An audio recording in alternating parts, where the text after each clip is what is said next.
Happy to welcome in now CBS Sports senior NFL writer Pete Prisco, who recently put his list of top 100 players for the 2025 season together. There are some Bills making an appearance on there, most notably Josh Allen at number 4, and then Dion, Dawkins, 97, Christian Benford at 100. Pete, first, thanks for the time. Second, how close did James Cook get to getting on this list? I think you had 8 running backs total in your top 8, in your top 100. How did James Cook come within a whisper of getting on this list? Yeah, he was considered. I mean, look, guys at the bottom, I move guys around all the time, and he was considered there. I probably considered him as strongly as the Bills considered giving him a contract extension. I mean, I love what the kid does. Don't get me wrong. I think he's a terrific back. I'm a little partial against backs, as you guys know in my history. I think for the most part, you draft them, you run them, and then you get another one. But I think he was close to being on that list. And I like what he did last year. He scored a bunch of touchdowns, did a lot of great things. But I just at the end, I just moved him back down, and he wasn't on the list. Yeah, and the hard part about these lists are obvious. One, how do you compare a guy like Lane Johnson, who is a preeminent player at his position, with a wide receiver like Tyreek Hill or one of the other guys they're on the list? It's hard because it's little apples to oranges, and to put one above the other. Is it importance to their team? Is it the role that they play? Is it the position they play? All of that gets rolled into it, I guess, at some point. Explain a little bit of your process. Yeah, and if it was most valuable player, we'd have a list of all the quarterbacks at the top, basically. And so it's not what it is. It's a couple things. It's how you played your position last year. Were injuries a factor? How will you play your position this year? Is age becoming a factor? What did your tape look like last year? So there's a variety of things at play when I do it. And again, there's always going to be people bitching and moaning. I get it. I understand when you put these lists together. I understand it, and it comes with the territory, but that's part of the process. It's part of the fun of doing it. And I started out doing it top 50, right when I came to CBS 25 years ago, I did top 50 before most people even did this kind of thing. And then the NFL Network did 100, so my guy said, well, let's expand it to 100. And it becomes a tough process. I mean, it really does. And I watch the tape during the season. I come back. I talk to some guys. I usually run some of my list by some guys in the league to see what they think. Not that I'm going to change based on their opinion, but I like to hear it. And so that's kind of the process. And it's tough. And I ask anybody, by the way, anybody out there wants to criticize the list, put your own list together and then come back and talk to me, because it's hard to do. Yeah, easier said than done for sure. I would probably get to like 40 and be like, oh, geez, okay, I got 60 to go here. Right. Right. What am I doing?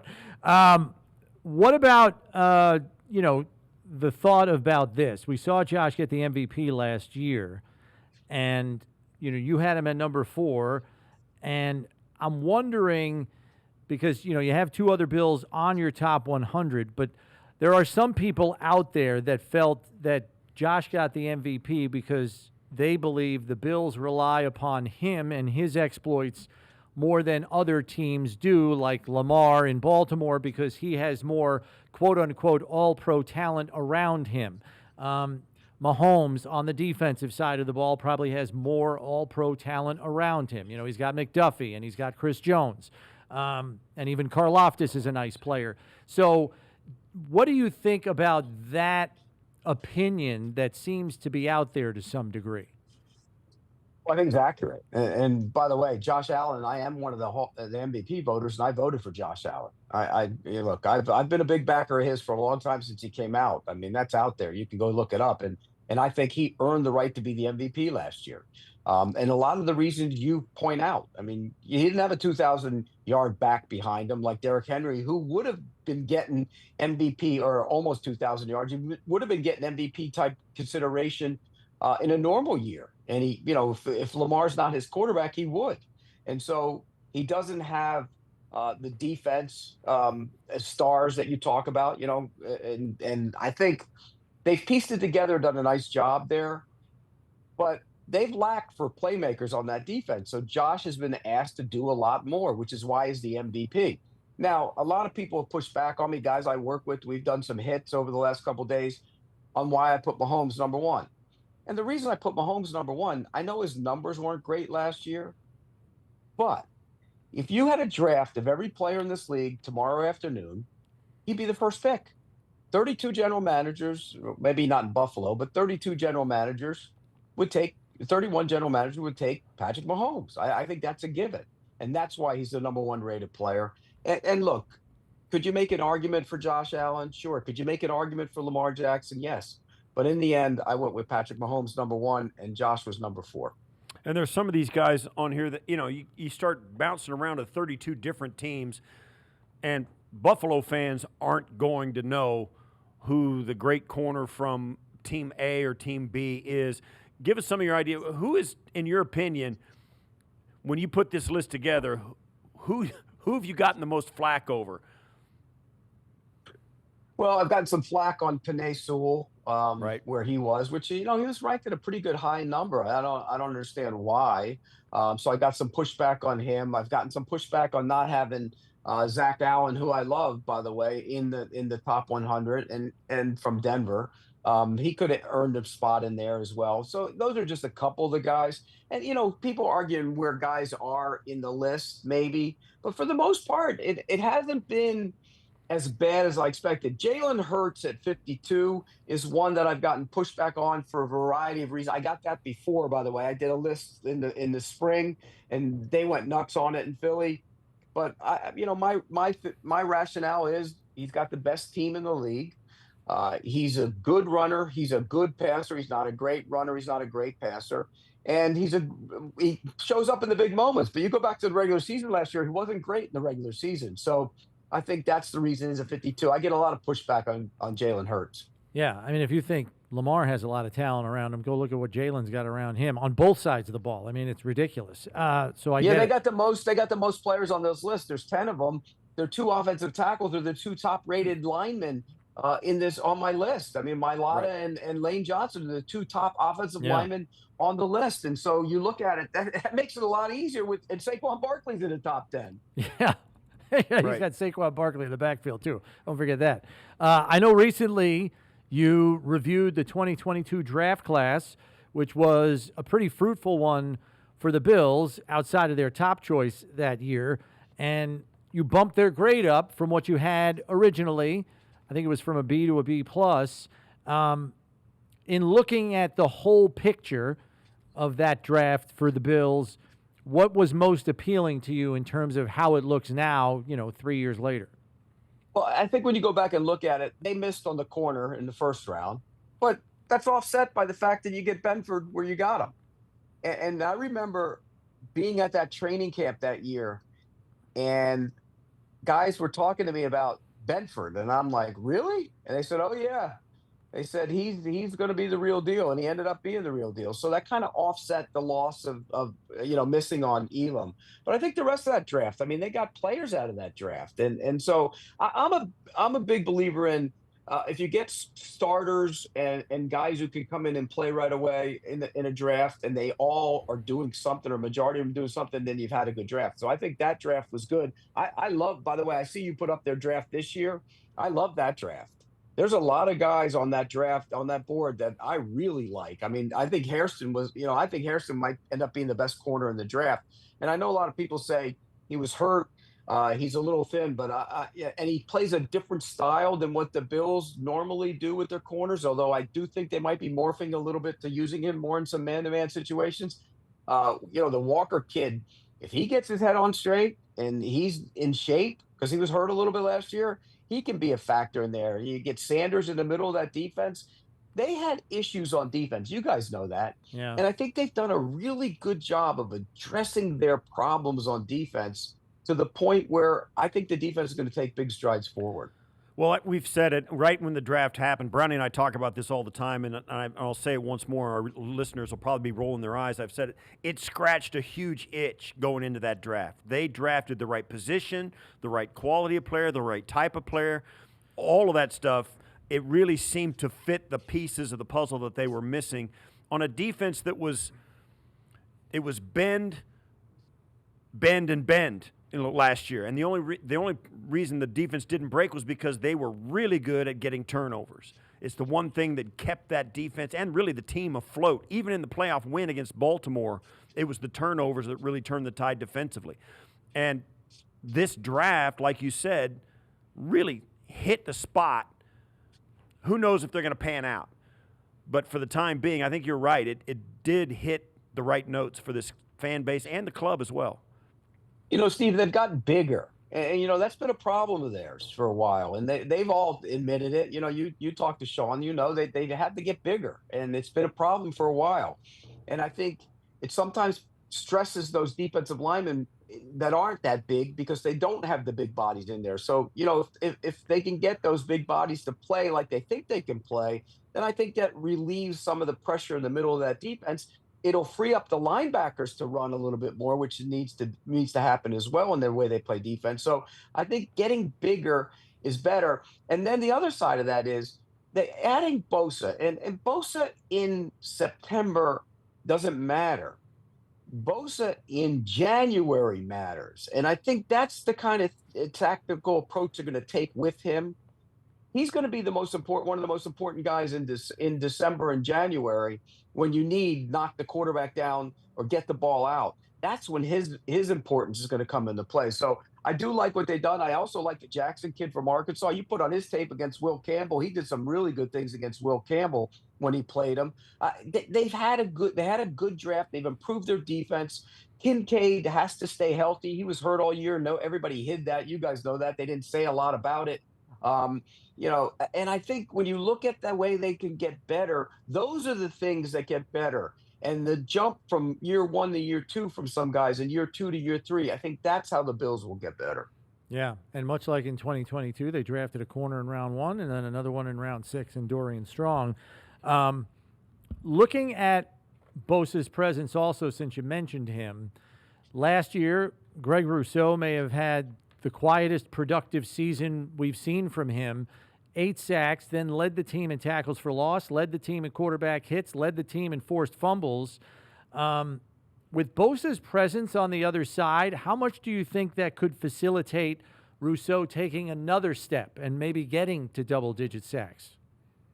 And the big bodies in the middle. Look, when you can stop the run, you put teams in passing situations, it makes it better for everybody to rush the passer. So I think you combine all that together, and Rousseau could have a really good year this year. I agree with you. I think, when you get run on and teams have success moving the football on you against the run, then it kind of eliminates all those 3rd and 10s and 3rd and 12s that you can really turn your pass rushers loose. And so I think that'll help him. I think Bosa will help them. Look, Jackson's a good player too. He's a rookie, but he's a good player. I thought Solomon had it too. When he came out, I thought Solomon could be a decent pass rusher in certain situations as well. So I do like what they have, and I think they're a better team defensively than they were a year ago. It's just a matter, like Steve said, do they all show up and do what they're supposed to do? That's the most important thing. Yeah, and you had your NFL power rankings. You put the Bills at 4, and the Bills have been, anywhere from 1 to 5 over the last 4 or 5 years. I mean, they're going to be right there again this year. It looks like they've got a very favorable schedule. 9 home games, 8 away games. The 4 home games that are really tough are Baltimore, Cincinnati, Kansas City, and Philly. And they're all spread out. And they're all spread out all over the map. They don't go out west, right, at all? No, they do not. Second They do not. fewest It's air amazing. miles. The schedule's amazing. I was looking at that. They don't go at all out west. Right. And the division's not very good, by the way. I mean, if you really want to, I'm going to be honest about it. I don't think the division's very good. This is the year for, and they're at 4 in my power rankings. When I do it before that, I'll give you a little hint. I probably will pick the Bills to go to the Super Bowl. I love the makeup of the team. I love where they're going. I think Allen's fantastic, and the schedule's favorable. You look at that division. Look, the Jets are relying on Justin Fields. You don't know. Miami, we know they're coming apart at the seams, and they're soft. And then you look New England. I think New England's a team to keep an eye on, but they might be a year away. So this is Buffalo's opportunity to dominate the division, get a good seeding in the playoffs, maybe the 1 seed, and go to the Super Bowl. Yeah, you and I see Miami similarly, Yeah. Pete, because I have them on my list of top 3 teams to implode this year. Mike McDaniel, I just don't feel like he's got a handle on that team. I think he's a brilliant schemer, X's and O's wise. I just don't know if he's a great leader of men in terms of garnering respect from the balance of the locker room. I also think he's lacking leadership in that locker room to kind of help support him. Well, and the other part of that is, I mean, when you come out after the season, you say you find this guy so many times and it didn't work. Well, that falls back on you. If you're the head coach and you're finding players and they're not changing the way they're still showing up late, then that's on you. It's funny because I've talked to a lot of people about this, even people in Buffalo. When you go to the Bills camp and you watch the way they handle themselves, and there are days when they run gassers after practice and stuff. Then you go to the Dolphins camp and they got, the music is picked by the guy who had the good practice the day before, and then some guys are practicing and some guys go in and out, and one guy doesn't have his pads on. And I watched them practice with Washington last year, and Washington came down and everybody was in full pads when they came out. Not full pads, but shells and short. These guys are half dressed for the Dolphins, and Tyreek Hill's over here, and he might practice, he might not, it might be his decision. That's where you run into problems. When discipline and you allow them to get away with stuff, that shows up in the big moments. And that's why you're a soft team. You don't, you got to be tougher than that. Yeah, and you're right. We have heard rumblings of it from players who have left Miami. You've seen signs of it when Tyreek Hill decides, I'm done for today. It's week 18. We're not going anywhere, and I'm done. That's something that's hard to sell to a locker room. They got Vic Fangio was there for a year and got fired by the players. I mean, right? It's that, and they haven't changed. I mean, there's nothing significant has changed in Miami. It's only going to get worse, right? And that's why they want Jaylen Ramsay out of there. I mean, that's the reason they want him out. He hated Vic Fangio, hated him. And so Jaylen Ramsay would be one of those guys. Word was welcome in Jacksonville. The Rams didn't exactly have a great relationship with him, from what I was told. And even though they won a Super Bowl, they traded him, and then he ends up in Miami. And Miami, look, a year with Fangio, he hated it. Then last year, he didn't like it. He complained. So then Miami doesn't handle it very well by painting themselves into a corner. They tell everybody they're going to trade him, and now nobody wants him because his contract is so prohibitive. And there's some teams that think he's a safety now. So what do? Well, they have to get rid of him. But the problem is the contract. And so now he can't go back there. So what do? And so I think Miami has handled things poorly, and I think they have major problems. Yeah. But Steve and I do share your opinion. We think New England's probably going to be the second place team in this division this year because Drake May looks like the real deal. And they got a proven coach in Vrabel, so we're expecting them to make a jump. I mean, they're probably still flirting with 500, 8-9, 9-8, because their home schedule is a joke. The Bills is their toughest home game. Everything else is a cakewalk. Yeah. I think they're going to be much improved, and Vrabel will bring a toughness to them. They're going to be a battle week in and week out for everybody who plays them. But they're probably a year or so away. And again, I'm a Drake May guy, but they're probably a year away. But you look at the start. You get the Raiders, the Dolphins, the Steelers at home, and then the Panthers at home before you get Buffalo. I mean, that's not exactly murderer's row to start the season. Right, and I'll say this too. I have said this before, but you get the Saints team. Vrabel reminds me of old Bill Parcells. You go back, and I was watching a game. I said this before. You watched a game a couple of days ago. They may look awful the entire game, but because of their head coach, because of the attitude, because of the discipline, because of the grit they've got, it's 2/3 of the way through the fourth quarter, and they're 3 points down, right? They're right there. That's what a program and a head coach can give you, and Vrabel does. I think the Patriots are going to win a lot more games than people give them credit for. In fact, they split with the Bills last year because of the Week 18 throwaway game where Josh took one snap and walked off. I think they've got to feel like they can at least split with the Bills this year on the home schedule. Bills won't see it that way, but I think the Patriots would. Yeah, I don't know if they're. I mean, it'll be tough. There's going to be tough games. The one in Foxborough will be tough. Yeah. And one thing about them, we talk about lack of toughness in Miami. Vrabel's going to bring a tough team. His That's teams are right. going to be physical and tough. You're going to be in for a battle when you play them. And so, yeah, it's not going to be easy anymore. And that quarterback is the real deal. I mean, he's going to be a big time player. That's right. And so when you get to that level, you're going to start putting up points. The problem is you got a rookie left tackle. Look, he's a good player, but he's still a rookie. You have some other questions on that offensive line. What do you do at receiver? Who's going to step up in that role? I know they got Diggs, but where is he from a health standpoint? He's not a kid anymore. So I still think they have questions, but they're better. And with Vrabel there, they're going to be tougher. Right. Pete, thanks for the time as always. We appreciate it. Enjoy whatever downtime you have left because we're all going to blink and be at training camp. So enjoy your summer. Yeah, I'll see you guys at training camp.